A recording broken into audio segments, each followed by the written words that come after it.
आज हम नवाबों के शहर लखनऊ में हैं और लखनऊ जो है वो अदब की सरजमी कहलाता है।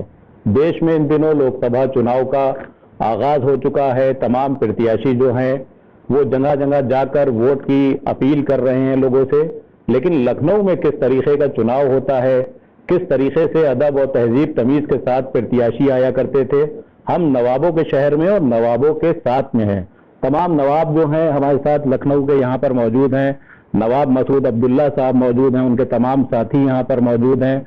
किस तरीके से अदब की सरजमी लखनऊ में चुनाव हुआ करता था और किस तरीके से जो उम्मीदवार थे वो बाकायदा पूरी तहजीब तमीज के साथ लोगों के पास आते थे, बात करते थे, चीत करते थे और अपने लिए वोट की अपील करते थे। हम जानने की कोशिश करते हैं तमाम लोगों से, पुराने लखनऊ के लोगों से। सर, लखनऊ का जो एक जब नाम आता है तो अपने आप जबान पे एक तहजीब तमीज का, खुलूस का, उर्दू का, तमाम जो नवाबों के दौर तरीके हैं वो पन्ने खुल जाते हैं। पहले कैसे चुनाव होता था? आज जो हम इलेक्शन देखते हैं और जो इलेक्शन हमने बचपन में देखा था, जब हम लोग वोट के काबिल नहीं हुए थे, मतलब 18 साल के नहीं हुए थे, उस टाइम में इलेक्शन अलग तरह का हुआ करता था और हम लोग को एक तफरी, मौज मस्ती हुआ करती थी। हम लोग गोलागंज में रहते थे और हम लोग के घर के सामने कृष्ण कॉलेज में वोटिंग हुआ करती थी और हम लोगों बस एक रिक्शा हम लोग को दे दिया जाता था, पार्टी वाले दे दिए जाते थे और हम लोग रिक्शे को सब तरफ घुमाते थे। तो कभी कभी ऐसा होता था उस कैंडिडेट की कॉन्स्टिट्यूंसी से बाहर भी रिक्शा ले जाते थे तो कैंडिडेट बताता था, अरे नहीं नहीं इधर नहीं, तुमको यहाँ पर रहना है। तो एक जश्न का माहौल होता था, एक मौज मस्ती होती थी और पार्टी वाले जो थे वो खाना एक से एक हम लोग को देते थे। खाना हम लोग घर भी पहुंचवाते थे, घर पर लेके आते थे, तमाम साथी लोग खाना जो थे वो बनाते थे और फिर टेबल, एक वहाँ टेबल लगती थी और टेबल पर हम लोग पर्चियां काटा करते थे। अच्छा, क्योंकि पढ़े लिखे लोग उस टाइम में कम हुआ करते थे, हम लोग के लिए ये बहुत बड़ा वो होता था एक प्रोग्राम। और मैं आपको एक बड़ी इंटरेस्टिंग वाक़या सुनाऊं। मेरी जिंदगी की सबसे पहली तनख्वाह जो थी या अर्निंग जिसे आप कह लें, जो मैंने 15 रुपए कमाए थे, जब इलेक्शन वाले दिन मैंने दिन भर रिक्शे पर बैठ के वोटर्स को उनके घर से लेकर के आए, उनकी पर्चियां बनाई और जो शाम को हमको 15 रुपए मिले, उस टाइम में 15 रुपए बहुत बड़ी चीज होते थे।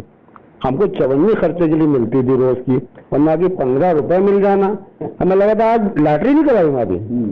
लेकिन आज का जो वोट है, आज का जो इलेक्शन है वो बिल्कुल अलग तरह का हो गया। आज इलेक्शन में लोग घर पर बैठे रहते हैं, इंटरटेन करते हैं, घर में खाना बन रहा है, लोग आपस में तफरी हो रही है। मतलब बाहर 50-60% लोग तो वोटिंग ही डालने जाते हैं और उसको एक छुट्टी की तरह से मनाते हैं। पहले के दौर में खूब उत्साह होता था जब, अरे साहब, पहले के दौर में इलेक्शन बल्कि इलेक्शन से पहले की जो ईव होती थी, रात होती थी, उसमें मोहरे लगाना, पर्चियां बनाना, लोगों को घर घर पहुंचाना और उसके अंदर बहुत सी चीजें ऐसी भी होती थी क्योंकि हम लोग भी जवान थे, लड़कियों के घर में जाकर के पर्चियां डालना, उनको बताना कि और जाने का मौका ही मिल जाता था कि भाई आइएगा वोट डालने आइएगा। मसूद साहब ये बता रहे हैं लड़कियों के घर में भी पर्चियां डालते थे। ये बताइए महिलाएं किस तरीके से वोट डालती थी? क्योंकि आप लोगों ने तो लखनऊ का पुराना दौर भी देखा है, लखनऊ के मशहूर नवाब हैं, महिलाएं कैसे जाती थी? डोली से जाती थी, कैसे जाया करती? देखिए, महिलाओं का या औरतों का एक गोल जो होता था वो जाता था। जिस तरह से तालिब भाई ने फरमाया कि सवारियां जो थी उसमें चाहे इक्का हो, तांगा हो, रिक्शा हो या मोटर कार जो होती थी, उन सब के जरिए भी उन सब वो घरों से लेके जाया जाता है। मोहल्ले में जैसे एक मोहल्ले में बहुत सी औरतें हैं, इकट्ठा उनको ले लिया तो उनको सब लोग साथ मिलेगा। फिर सब लोग ड्रेसअप बहुत प्रॉपरली होते थे, बहुत अच्छी तरह से ड्रेसअप होके जाते थे और सब एक अलग ही माहौल होता था। एक वाकया बड़ा अच्छा है, एक मेरे ख्याल से 60s में म्यूनिसिपल कॉर्पोरेशन के इलेक्शंस थे, तो ये हम बता रहे हैं कि उस दौर में किस तरह के इलेक्शंस होते, कैंडिडेट्स का किस तरह का बिहेवियर होता था।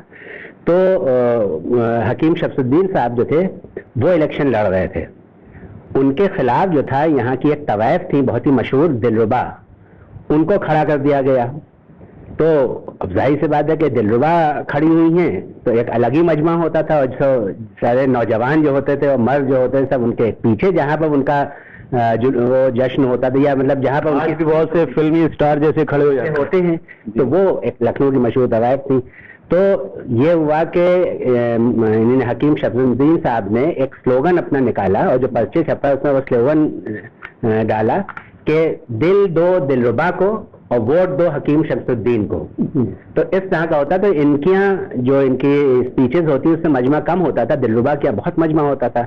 लेकिन जब रिजल्ट आया तो हकीम शमसुद्दीन साहब जो थे वो इलेक्शन जीत गए। तो दिलरुबा जो थी वो उनको मुबारकबाद देने के लिए हकीम साहब को आई और उन्होंने एक फिक्रा कसा।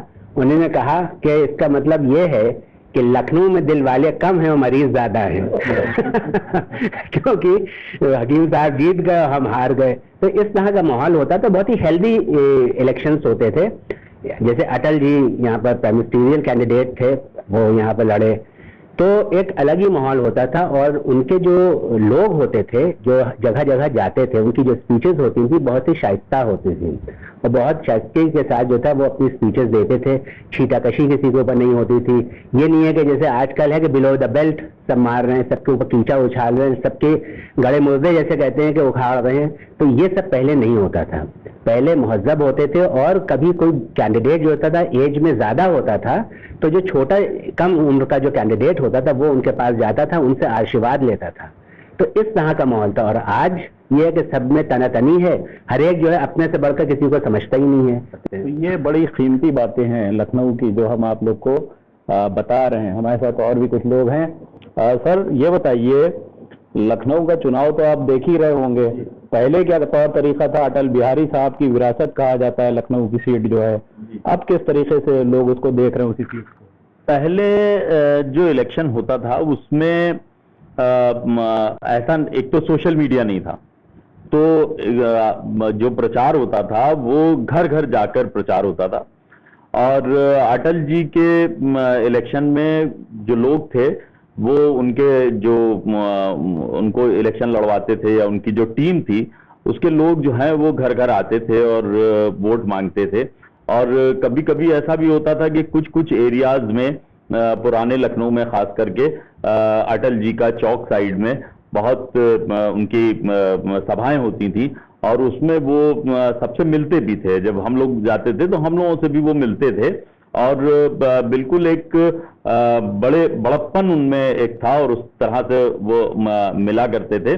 पहले आपको याद होगा कि इलेक्शन में लाउड स्पीकर का बड़ा इस्तेमाल हुआ करता था। अब आजकल हम लोगों को लाउड स्पीकर नहीं दिखाई देता है।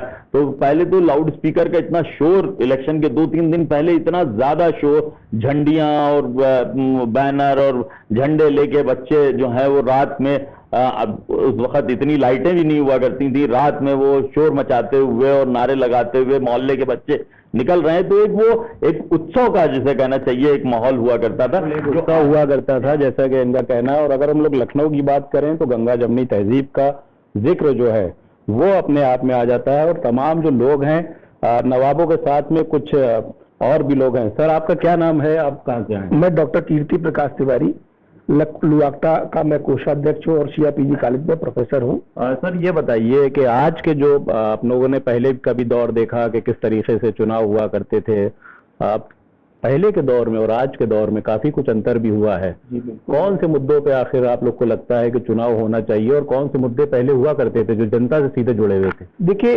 पहले के जो मुद्दे होते थे, जब से अटल जी लखनऊ में आए हैं तो अटल जी ने लखनऊ को अपना घर सा बना लिया। और उस समय जो हम लोग संवाद जोड़ते हैं, जैसे कम्युनिकेशन का जोड़ने का माध्यम होता था, तो वो सभाएं करते थे नुक्कड़, कहीं अमीनाबाद में सभा हो रही, कभी ग्रेन मार्केट गणेशगंज में छोटी छोटी सभाएं होती थी। तो छोटी छोटी सभाओं में कनेक्टिविटी ज्यादा होती। जब मालूम हो अमीनाबाद में भाषण दे रहे हैं तो चाहे हिंदू हो चाहे मुसलमान हो, लेकिन लखनऊ में हमेशा गंगा जमुनी तहजीब रही है और सभी लोग मिलकर अटल जी को सुनने पहुंचे। और हमेशा अटल जी की तो खासियत ये रही है, उन्होंने गंगा जमुनी तहजीब के कायल रहे हैं, चाहे हिंदू हो चाहे मुसलमान हो, कभी वो इन कंट्रोवर्सी में कभी नहीं पड़ते थे। चलिए, तो ये जो लखनऊ के लोग हैं हमने आपको दिखाया, क्योंकि लखनऊ का जो अपने आप में एक अलग मकाम है पूरे उत्तर प्रदेश में। लखनऊ अपनी जबान, अपनी खान पान और अपने नवाबों के तौर तरीके के लिए खास तौर से जाना जाता है। ये लखनऊ के तमाम लोग हैं जो लखनऊ के पुराने शहर से ताल्लुक रखते हैं, एक जमाने से यहाँ का इलेक्शन देखते चले आ रहे हैं। उनसे हम लोगों ने बात की और जानने की कोशिश की कि आखिर पहले के चुनाव में पहले के उम्मीदवारों में क्या था और आज का जो दौर है, चुनावी दौर है, वो किस तरीके का है। तो ऐसे ही चर्चा को लेकर हम लोग अभी और भी आगे जाएंगे और भी लखनऊ के लोगों से मिलेंगे और जानने की कोशिश करेंगे कि लखनऊ का आखिर मिजाज क्या है और लखनऊ के मन में क्या कुछ चल रहा है। भारत समाचार के लिए लखनऊ से अहमद रिजवी।